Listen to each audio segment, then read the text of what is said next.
Lahat tayo ay konektado sa kalikasan. Kalikasang bumubuhay sa mundo. Ang mundong nag-iisang tahanan natin. Ako si Miguel Tan Felix.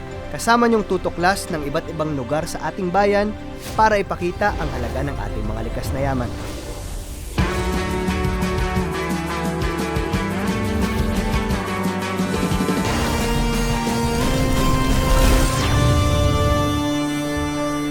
Yo! Florida Blanca, Pampanga! Dito magsisimulang adventures natin sa Planet XP. Ang goal natin, makahanap at makagain tayo ng real life XP upang mag-level up ang ating kaalaman sa iba't ibang lugar dito sa bansa natin. At syempre, para makilala ang mga kababayan nating katutubong ay sa Florida Blanca. Kilalanin natin sila, subukan natin maranasan kung paano sila mamuhay araw-araw, matuto tayo sa kanila at para maintindihan natin kung anong koneksyon nila sa kalikasan. Nako, marami kayong matututunan sa episode na to, kaya tara G! Sa Planet XP!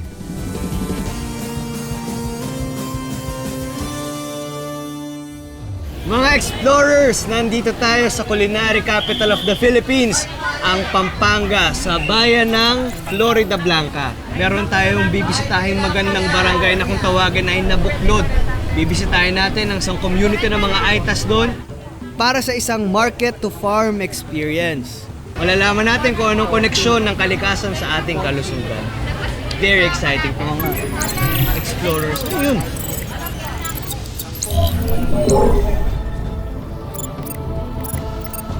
Ito na ang ating tatlong missions of the day.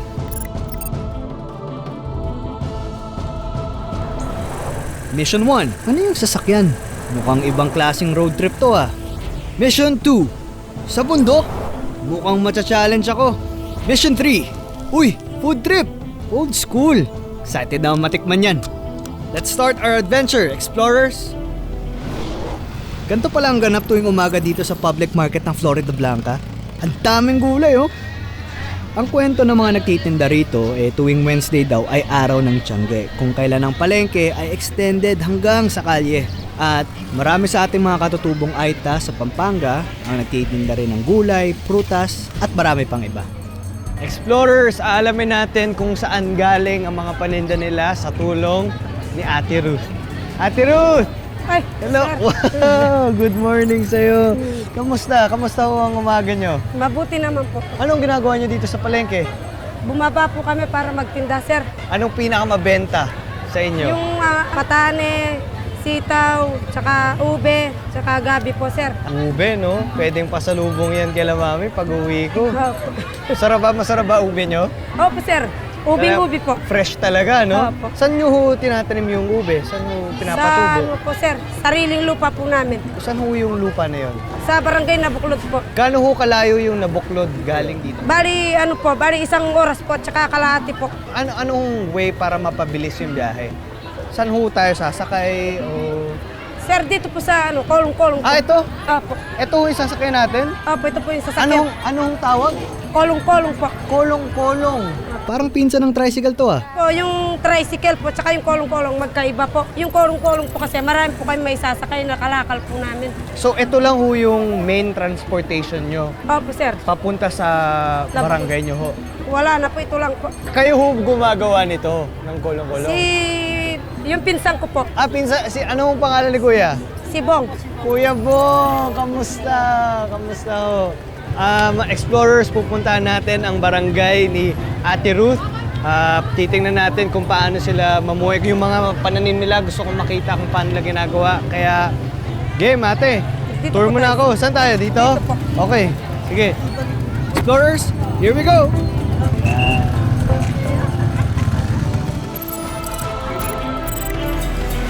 Oh ha, parang top-down na tricycle pala tong kolong-kolong. Kahit ramdam mo yung araw, nababawasan naman yung init kasi masarap yung ihip ng hangin. Habang tumatagal ang biyahe, ito papalapit kami ng papalapit sa mga bundok. At bago kami tumawid ng tulay sa ibabaw ng Palacol River, ako na ang pinagmaneho ni Kuya Bong ng kolong-kolong. Buti na lang, dala ko lisensya ko. Kahit na ini-enjoy ko ang experience, syempre looking forward pa rin ako na malaman kung ano nga ba talagang meron doon sa barangay Nabuklod. Nung una unang panahon po, sa kultura po namin, tinawag po silang pinagbuklod.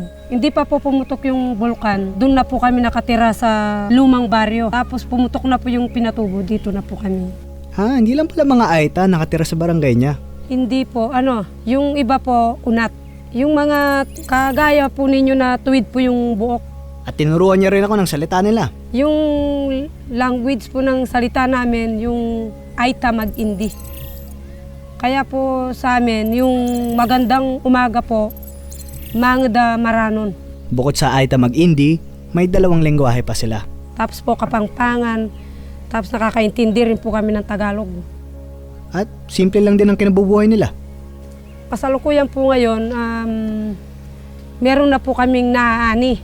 Tapos yung iba pa pong hanap buhay namin dito, nangingisda at saka po nangangaso. Dahil sa kwentuhan namin ni Ate Ruth, parang ang bilis lang ng biyahe namin.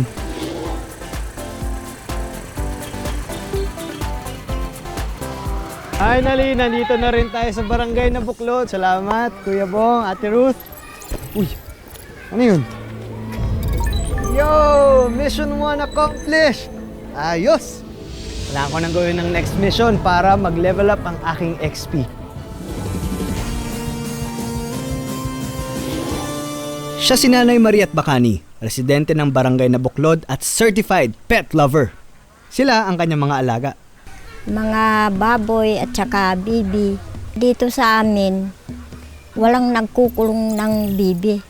Ganyan lang sila yung mga bibi nakawala. Buti na lang kahit nangangapit bahay ang mga alaga niya, kilalang kilala niya ang kanyang mga bibi. Alam ko yung kulay ng bibi ko, tapos may tanda yung paan nila.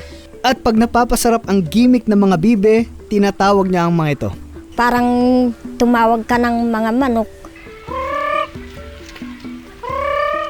Ang paboritong bonding time nila, merienda time. Ano kayang paboritong merienda ng mga bibe niya? Mga bigas, tapos yung mga kanin na luto.